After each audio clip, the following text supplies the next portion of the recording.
Hello students, welcome back to my channel bios asylum. Food nutrition and dietetics की एक important video के साथ में मैं आपके सामने हूं।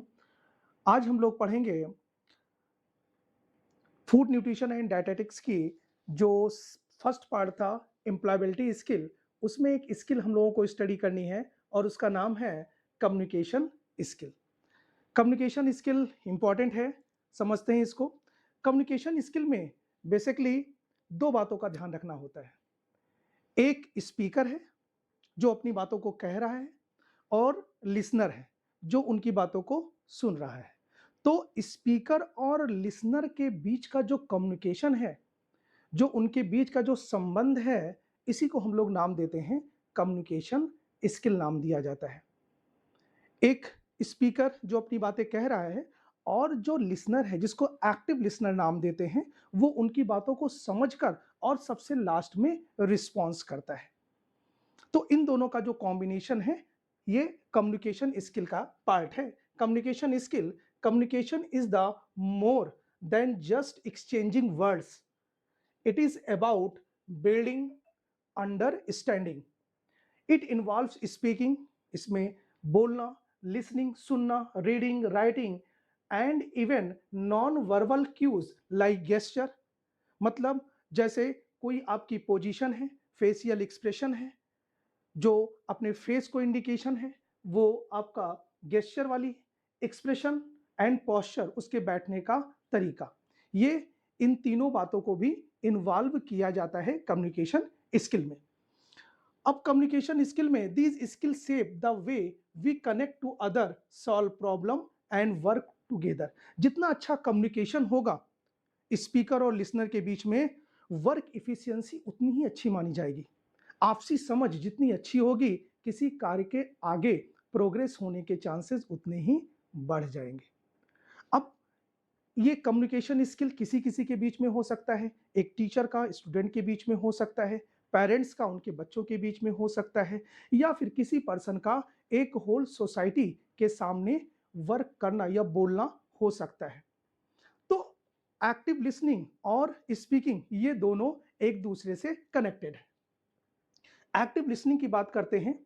Active listening is more than just hearing someone, it is the skill of fully focusing on the speaker, understanding their message and responding through thoughtfully. It is the fundamental of the all effective communication. मतलब active listening में मोर than just and hearing someone, मतलब जो speaker की बातों को अच्छे से समझना, उसको सुनना, इसके अलावा इस fully focusing on the speaker, speaker पर पूरे तरीके से फोकस रहना, मतलब पूरी तरीके से एक्टिव लिसनिंग करना, मतलब पूरे तरीके से फोकस्ड माइंड से, पूरे तरीके से कंसंट्रेट रहना जो स्पीकर है उनकी हर एक बातों को। अब इसमें आपको तीन चीजें पढ़नी है एक्टिव लिसनिंग में। It involves school, eight Holmes, in professional setting. मैंने बोला कि चाहे वो स्पीकिंग और लिसनिंग का जो कॉन्सेप्ट है वो चाहे स्कूल में हो, घर में हो, या फिर बहुत बड़े स्केल लेवल पर हो, प्रोफेशनल लेवल पर हो, कहीं पर भी ये हो सकता है। अब इसमें तीन चीजें आपको पढ़नी है। 5 stages of the listening, elements of active listening and listening formula. ये तीन चीजें आपको कम्युनिकेशन स्किल में जरूर से जरूर ऐड करनी है। सबसे पहले 5 स्टेजेस ऑफ द लिसनिंग, जिसमें पहला है receiving, understanding, remembering, evaluating and responding. तीनों को पांचों को समझते हैं। जैसे कोई पर्सन स्पीक कर रहा है, बोल रहा है, तो जो लिसनर होगा वो क्या काम करेगा? रिसीविंग। जो सामने वाला बोल रहा है उनकी बातों को वो रिसीव करेगा। रिसीव करने के बाद में अंडरस्टैंडिंग, समझेगा कि स्पीकर बोल क्या रहा है, किन बातों को वो एक्सप्लेन कर रहा है, समझा रहा है, उसको वो समझेगा, अंडरस्टैंड करेगा। देन रिमेंबरिंग, रिमेंबरिंग का मतलब जो इंपॉर्टेंट थिंग्स है, जो इंपॉर्टेंट बातें हैं, उनको याद रखेगा। ये एक्टिव लिसनर का कैरेक्टरिस्टिक है। एंड इवैल्यूएटिंग, और उसको इवैल्यूएट करेगा कि जितनी बातें स्पीकर ने बोली हैं उनमें से कितनी बातें बिल्कुल सही हैं या कितने परसेंट तक बातें पूरी तरीके से एक्चुअल फैक्ट में है।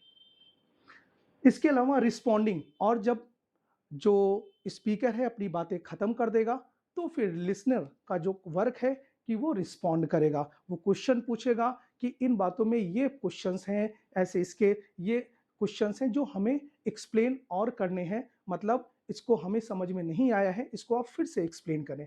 लास्ट में वो रिस्पॉन्ड करेगा। तो ये 5 चीजें हैं, receiving, understanding, remembering, evaluating and responding.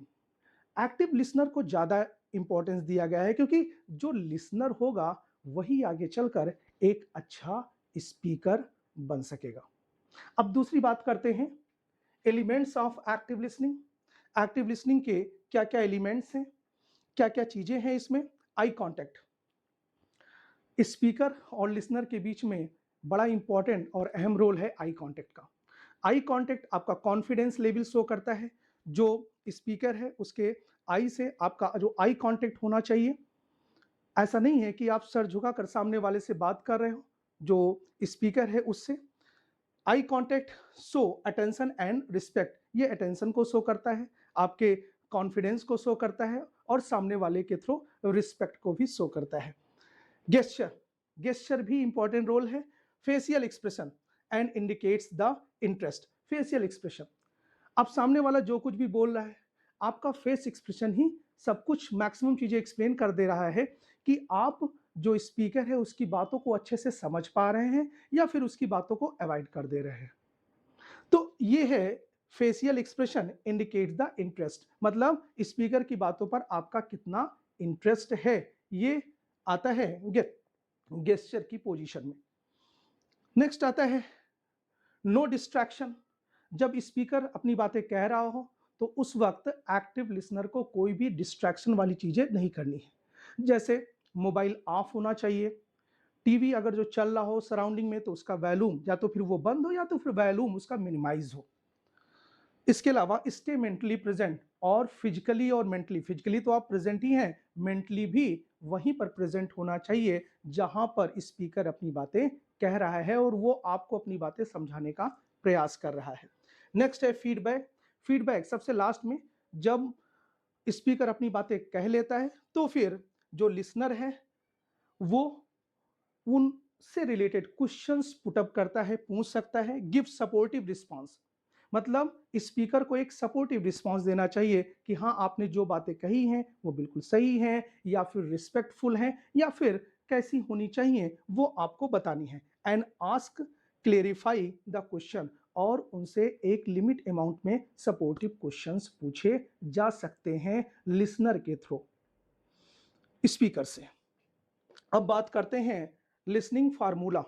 Listening formula में एक वर्ड आता है रिस्पेक्ट। रिस्पेक्ट से समझते हैं RESPECT, respect. Respect, R denotes for remove distraction, मतलब लिसनर को क्या चाहिए कि रिमूव डिस्ट्रैक्शन, मतलब हर तरह के डिस्ट्रैक्शन से बचना चाहिए जब कोई स्पीकर अपनी बातें कह रहा हो। दूसरा है E for maintain eye contact, eye contact maintain होना चाहिए, जो स्पीकर से लिसनर का बिल्कुल आई कांटेक्ट होना चाहिए। नेक्स्ट है yes, yes so you are listening, मतलब ऐसा दिखे कि आप स्पीकर की बातों को सुन रहे हैं, समझ रहे हैं। पी फॉर पे फुल अटेंशन, आपको पूरा अटेंशन होना चाहिए, लिसनर की बातों पर पूरे तरीके से आपका कंसंट्रेशन होना चाहिए। E for empathetic with the speaker, speaker के साथ में आपका एक भावनात्मक वे होना चाहिए। और सी फॉर क्लेरिफाइंग डाउट पोलाइटली, जो आपके डाउट्स हैं उसको पोलाइटली आप आसानी से जो आपका स्पीकर है उससे आप अपनी बातें रखें, उससे पूछें। और T for time your response and do not interrupt, मतलब जब पूरा बातें वो कह ले जो स्पीकर है तो फिर लास्ट में आपको अपनी बातें आपको कहनी है, बीच में स्पीकर को इंटरप्ट नहीं करना है, बीच बीच में क्वेश्चन पुटअप नहीं करना है, क्वेश्चन आपको सबसे लास्ट में रखना है। तो इस तरह से एक बेस्ट कम्युनिकेशन है एक्टिव स्पीकर के थ्रू एक एक्टिव लिसनर के बीच का कम्युनिकेशन है, जिसको हम लोग कम्युनिकेशन स्किल में पढ़ते हैं। ये इंपॉर्टेंट टॉपिक है, इसको अच्छे से आप पढ़ लीजिए और इसका स्क्रीनशॉट आप ले सकते हैं। Thank you.